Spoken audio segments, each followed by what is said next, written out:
हर हर महादेव। हमारे चैनल पे आप सभी का जितनी भी माताएं एकादशी का व्रत करती है, बहुत ध्यान से सुनना आज की कथा को। शायद जिंदगी में मिली ना मिली, पर ये कथा का रिश्ता तो बहुत ध्यान से सुनना। ध्यान से निर्जल एकादशी है। स्कंद पुराण यहाँ तक कहती है कि इस कथा के चरित्र को जो श्रवण कर लेता है उसको 26 एकादशी करना भी नहीं पड़ती। इस एकादशी की केवल ये कथा सुनकर ही वो तर जाता है। बहुत ध्यान से सुनना इसको, कथा तो बड़े भाव से सुन लो इसको, है? बड़े प्रेम से। इसलिए सारी एकादशियों में निर्जला एकादशी की महत्वता शास्त्र प्रमाण करता है महाराज। निर्जला एकादशी का उद्यापन जो करा जाता है, उसका उद्यापन और प्रदोष का जो उद्यापन करा जाता है, इन दोनों का क्रम लगभग एक जैसा ही। तो निर्जला पहुंची है, और निर्जला ने जाकर भगवान नारायण से निवेदन करा। भगवान विष्णु ने पूछा, क्या बात है निर्जला, आज तुम खेलती हुई यहां पर आकर खड़ी हो गई, क्या हुआ क्या है? क्या तुमको गौलोक धाम में आनंद की अनुभूति नहीं हो रही जो तुम बैकुंठ में आई? निर्जला घूमती घूमती भगवान के सम्मुख में पहुंच गई। भगवान ने पूछ रहे हैं, बार बार पूछा, निर्जला हुआ क्या तुमको?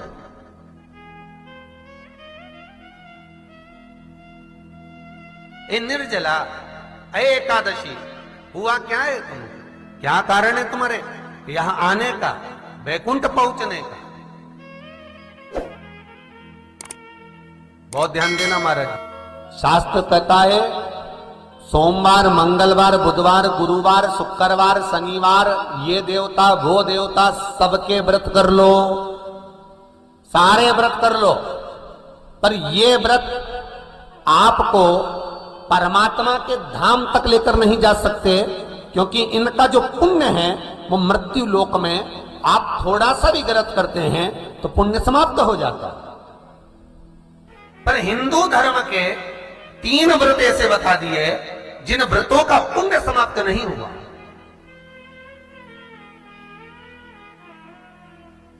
हिंदू धर्म के 3 व्रत ऐसे हो गए जिनका पुण्य समाप्त नहीं हुआ महाराज।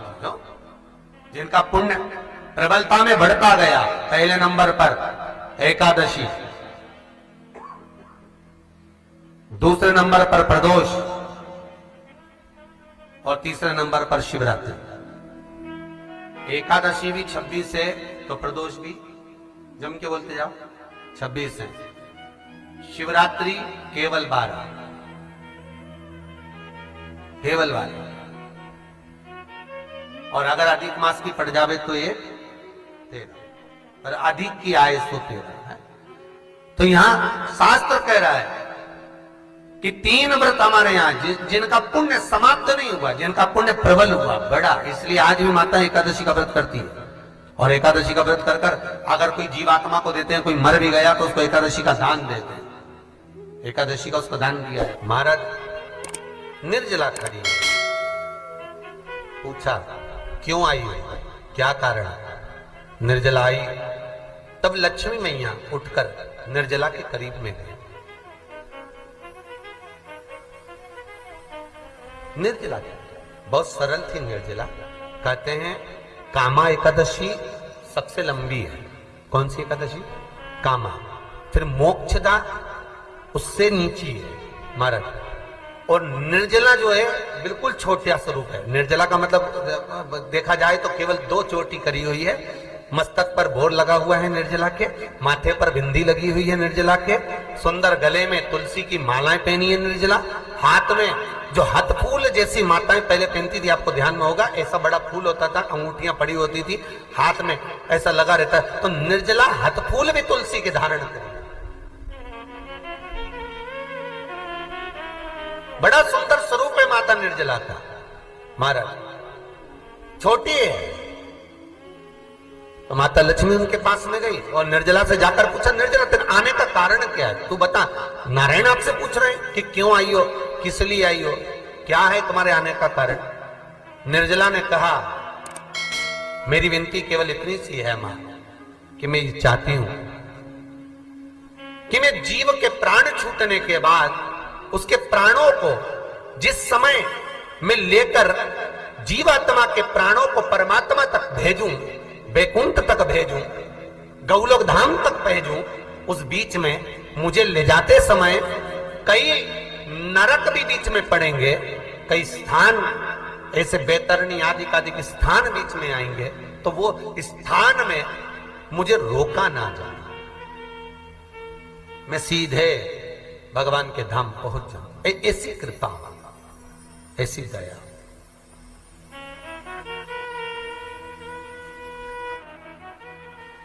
स्कंद पुराण यहां तक कहती है कि इस कथा के चरित्र को जो श्रवण कर लेता है उसको 26 एकादशी करना भी नहीं पड़ती। इस एकादशी की केवल ये कथा सुनकर ही वो तर जाता है। बहुत ध्यान से सुनना इसको, कथा को। सबसे पहला नियम एकादशी व्रत का, सबसे पहला नियम है कि आप जिस दिन व्रत करो उसके एक दिन पहले भक्ति का संचार इस हृदय में कर लो। भक्ति का संचार इस हृदय में कर लीजिए। जिस दिन आप व्रत करो, जैसे एकादशी का व्रत कर रहे हो तो दशमी के दिन शाम का समय जब आवे, रात्रि जब होने लगे, शाम का समय आवे और रात्रि का आप जब भोजन ग्रहण करो तो उस भोजन में कोई ऐसा पदार्थ ग्रहण मत करिए जिस पदार्थ के कारण आपकी एकादशी बिगड़ जाए।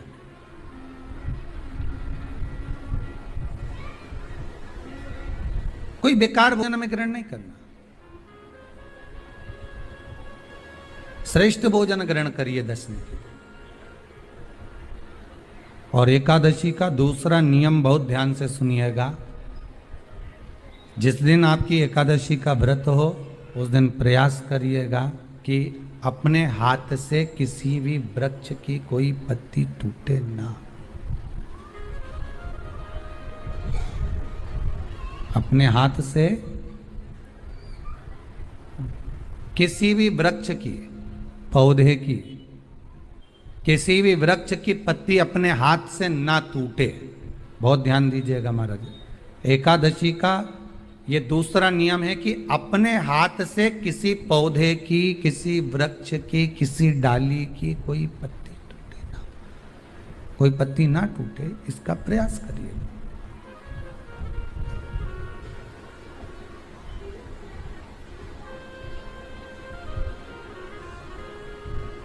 कितना सुंदर व्याख्यान कहा है, कितना सुंदर वर्णन है महाराज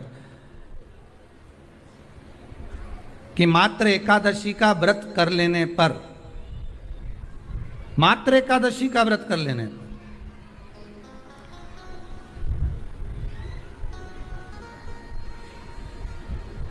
जो पूर्व में किया गया हमारा पाप कर्म है, हमने किसी जीव की हत्या करी है, हमने किसी को कष्ट प्रदान करा है, हमने किसी को अपशब्द कहा है, हमने किसी को ताने दिए, हमने किसी को आड़ा टेढ़ा कहा है, हमने किसी को गालियां दे दी है, मात्र एकादशी का व्रत ही कर लेने पर ये सारे जो दोष हैं वो समाप्त हो जाते हैं।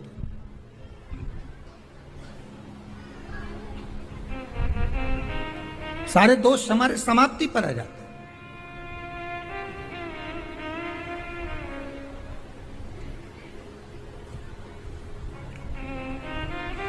अब एक विचार करिएगा थोड़ा सा अपने मन में, अपने चित्त में, अपनी वृत्ति में एक बात उतारिएगा, एक अपने मन में एक बात को उतार कर रखिएगा कि आप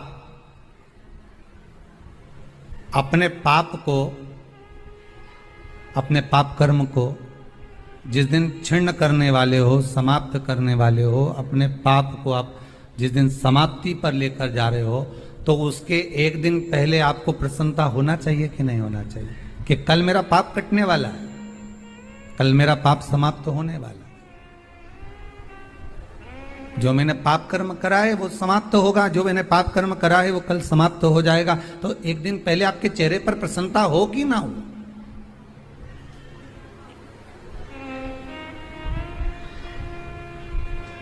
और चेहरे पर वो प्रसन्नता आपके आना चाहिए कि कल मेरा एकादशी का व्रत है, आज दशमी है, कल एकादशी का व्रत है, तो कल मेरी जब एकादशी का व्रत रहेगा तो मेरा ना जाने कितना कितना पाप, कितना कितना असत्य, कितना कितना झूठ, कितना कितना प्रपंच वो समाप्त हो जाएगा। इसमें मुझे प्रसन्नता हो, इसमें मुझे आनंदता हो।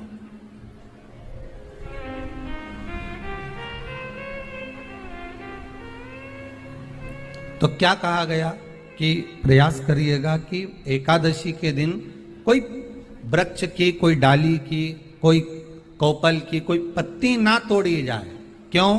तो कहा अगर उस पत्ती को हम तोड़ देते हैं, वृक्ष की पत्ती को या क्यारे में लगी हुई कोई डाली की पत्ती को हम तोड़ देते हैं तो एकादशी का पुण्य फल प्राप्त नहीं होता, एकादशी का कोई फल हमारे खाते में नहीं जाता, पुण्य फल प्राप्त। अब फिर भले तुम चाहे तुमने मोरधन खाया हो, चाहे तुमने फिर चिप्स खाई हो, चाहे तुमने फिर व्रत का कितना ही सामान खा गए हो और तुमने सोचा कि आज मेरी एकादशी है, तो फिर उसका कोई फल प्राप्त नहीं है, उसका कोई सुख प्राप्त नहीं है आपको, फिर उसका कोई आनंद प्राप्त नहीं है आपको, फिर उसमें कोई आनंद की अनुभूति आपको नहीं मिल रही। को याद रखिए, गौदान और एकादशी, श्रीमद वल्लभाचार्य जी ने मायावत का खंडन करा था जगन्नाथपुरी में, और श्रीमद वल्लभाचार्य जी ने कहा था एकादशी मरने के बाद मत दो, एकादशी जीते जी दो। कहा था कि नहीं कहा था? जीते जी दान करिए। इसलिए जगदीश में, जगन्नाथपुरी में एकादशी उल्टी लटकी हुई है। करें आपने दर्शन? जगदीश में एकादशी को उल्टा लटकाया। क्यों? क्योंकि वल्लभ ने कहा कि एकादशी जीते जी दो। कई पंडितों कहते हैं तुम्हारे दादाजी मर गए, जब 12वें का दिन होता है ना तो पंडित जी संकल्प छुड़ाते हैं, दो एकादशी। बड़े बेटे ने 5 दे दी, छोटी बहू ने 3 दे दी, उसने 2 दे दी, उसने 2 दे दी, तो क्या तुम्हारे दादाजी भिखारी थे जो तुम्हारी एकादशियां लेकर जाएंगे? और तुम कौन होते हो दादाजी को एकादशी देने वाले? तुमने कौन सा इतने पुण्य कर लिए जो तुमने एकादशी दे दी? एकादशी के दान की महत्वता श्रीमद वल्लभाचार्य जी ने कहा कि कोई व्यक्ति अगर खटिया पर सड़ रहा है, पलंग पर तड़प रहा है, हॉस्पिटल में पड़ा हुआ है, तो निवेदन है कि उसको देखने जाओ तो अपनी करी हुई एकादशी में से 2 एकादशी का दान उसको तुरंत दे दो। क्यों? तो जिससे उसको मोक्ष मिल जाए, मरने के बाद नहीं। क्योंकि मरने के बाद तो वो 10वें के दिन, गरुड़ पुराण में लिखा है 10 दिन तक जीवात्मा घर की अटारी पे रहती है। कितने दिन? 10 दिन। 10 दिन के बाद जीवात्मा चली जाती है। कहां जाती है? उसको जहां जाना है। 3 दिन में उसको भोग भोगना पड़ता है जीवात्मा को। 3 दिन नरक का भोग भोगती है, उसके बाद स्वर्ग का भोग भोगती है। 18 दिन में ये प्रोसेस पूरी हो जाती है। कितने दिन? 18 दिन। 18 दिन के बाद में उस जीवात्मा को धान के खेत में पटका जाता है। किसके खेत में? धान के, चावल के खेत में। इसलिए कहते हैं एकादशी के दिन चावल मत खाओ। कहते कि नहीं कहते? और क्या कहते हैं? द्वादशी के दिन चावल खाना जरूरी है। एकादशी का पालना करना है तो द्वादशी को चावल का 1 ग्रास खाओ, तब द्वादशी को चावल खाओगे तो एकादशी लगेगी। चावल नहीं खाओगे तो एकादशी नहीं लगेगी। द्वादशी को चावल खाना जरूरी है। क्यों कहते हैं? क्योंकि धान के खेत में जीव को छोड़ा जाता है, उस धान के खेत में, चावल के खेत में जीवात्मा रहती है। उसको चिड़िया खाती है तो चिड़िया के रूप में जन्म लेता है, मनुष्य खाता है तो मनुष्य के रूप में जन्म लेता है। इसलिए एकादशी के दिन चावल नहीं खाया जाता, क्योंकि एकादशी के दिन हम चावल खाएंगे तो जीव हत्या का दोष लग जाएगा। फिर कब खाना है? द्वादशी के दिन। द्वादशी के दिन क्यों खाया जाता है? क्योंकि हम एकादशी के व्रत करे रहते हैं, और पहला घासा जब चावल का खाते हैं तो अपनी करी हुई एकादशी का पुण्य, जितने जीव हमारे मुंह में जाते हैं उनको उसका पुण्य मिल जाता है, और उनका फिर जन्म नहीं होता, वो तर जाते हैं, उनको एकादशी का भाग मिल जाता है। इसलिए कहते हैं एकादशी को चावल मत खाओ, पर द्वादशी को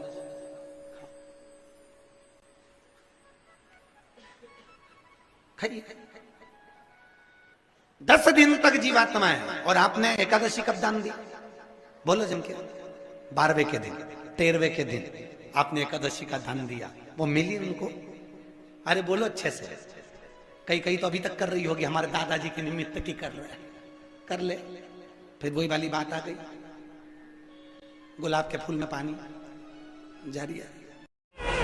एकादशी के दिन शंकर भगवान को चावल का दाना चढ़ाना चाहिए कि नहीं चाहिए?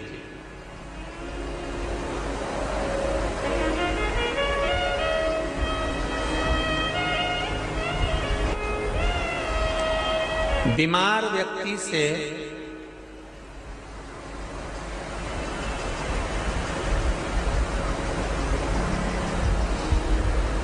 कोई बीमार व्यक्ति है, बहुत रोगीला, उसको बहुत रोग है, शुगर है, बीपी है, थायराइड है, सब कुछ है उसको,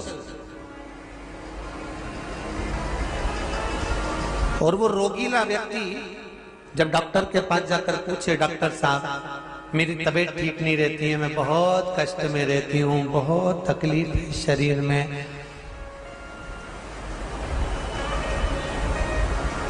और अभी सावन का महीने का व्रत आ रहा है डॉक्टर साहब, 1 महीना में व्रत करती थी पहले, करूं कि नहीं करूं? तो डॉक्टर साहब क्या बोलेंगे? बोलते जाओ जरा जम के। डॉक्टर बोलेगा कि आप व्रत मत करो। डॉक्टर एक बात कहेंगे, शरीर स्वस्थ रखना है, व्रत बाद में हो जाएगा, अगले वर्ष कर लेना, पर अभी शरीर को सही रखने के लिए दोनों समय अच्छे पेट भरकर सात्विक भोजन करो और अपने शरीर को ठीक करो। सात्विक भोजन अपने शरीर को, व्रत बाद में भी हो जाए, अगले वर्ष हो जाए।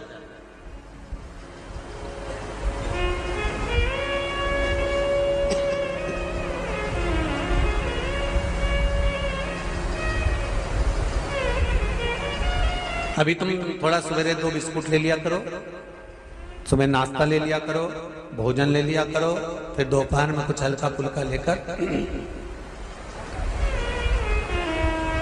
थोड़ी थोड़ी देर में खाते रहना चाहिए हो।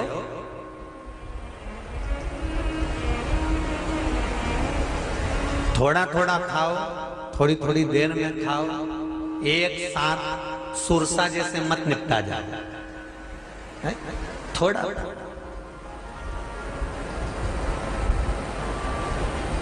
ज्यादा खाओगे और ज्यादा कमाओगे तो दूसरों को कष्ट नहीं होगा, कष्ट खुद को होगा। ज्यादा खाओगे अपाच्य हो जाएगा, रात की नींद उड़ जाएगी, शरीर में अच्छा नहीं लगेगा। ज्यादा कमाओगे, रात की नींद उड़ जाएगी, दुनिया की दृष्टि तुम पर पड़ जाएगी और तुम्हारी रातों की नींद। कमाओ भी उतना जितना खर्च कर सको और खाओ भी उतना जितना पचा सको। अति सर्वस्व वर्जक। डॉक्टर कहेंगे ये तुम्हारा व्रत जो है ना अगले साल कर लेना, इस साल मत करिए, इस साल तो आराम से भोजन वोजन करो तुम लोग, बढ़िया प्रेम से खाओ पिए। तो उसी तरह किसी ने पूछा कि चावल का दाना एकादशी पर भगवान शंकर को चढ़ा सकते, चावल का दाना शंकर जी को चढ़ाते क्यों है, पहले तो वो समझ।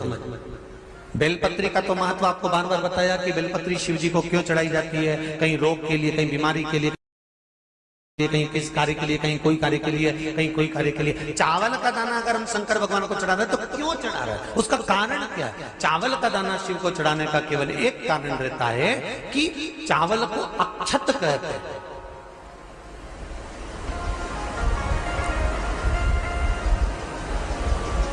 अक्षत का मतलब होता है अक्षय।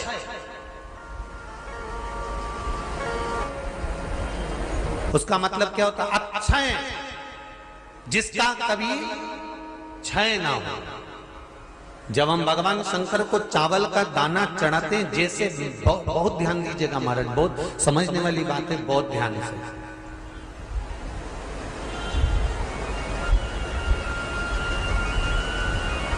चावल का दाना हमारे मस्तक पर तिलक करने के बाद पंडित जी क्यों लगाते हैं कि भगवान जैसा समय आज चल रहा है, आप पूजन कर रहे हो, पाठ कर रहे हो, दान कर रहे हो, पुण्य कर रहे हो, सत्कर्म कर रहे हो, भजन कर रहे हो, मेरा देव अधिदेव महादेव, मेरा नारायण, मेरा सत्यनारायण भगवान, मेरा राम जी, मेरा विष्णु जी, मेरा भागवत मैया, मेरी रामायण मैया, ब्राह्मण मस्तक पर तिलक लगाने के बाद चावल इसलिए लगाता है कि जैसा समय आज चल रहा है, भगवान तुमको ऐसा ही समय बनाकर रखे और तुम ऐसे ही 4 चांद लगाते रहो, दान पुण्य संकीर्तन करते रहो। इसलिए मस्तक पर चावल का दाना लगाया जाए।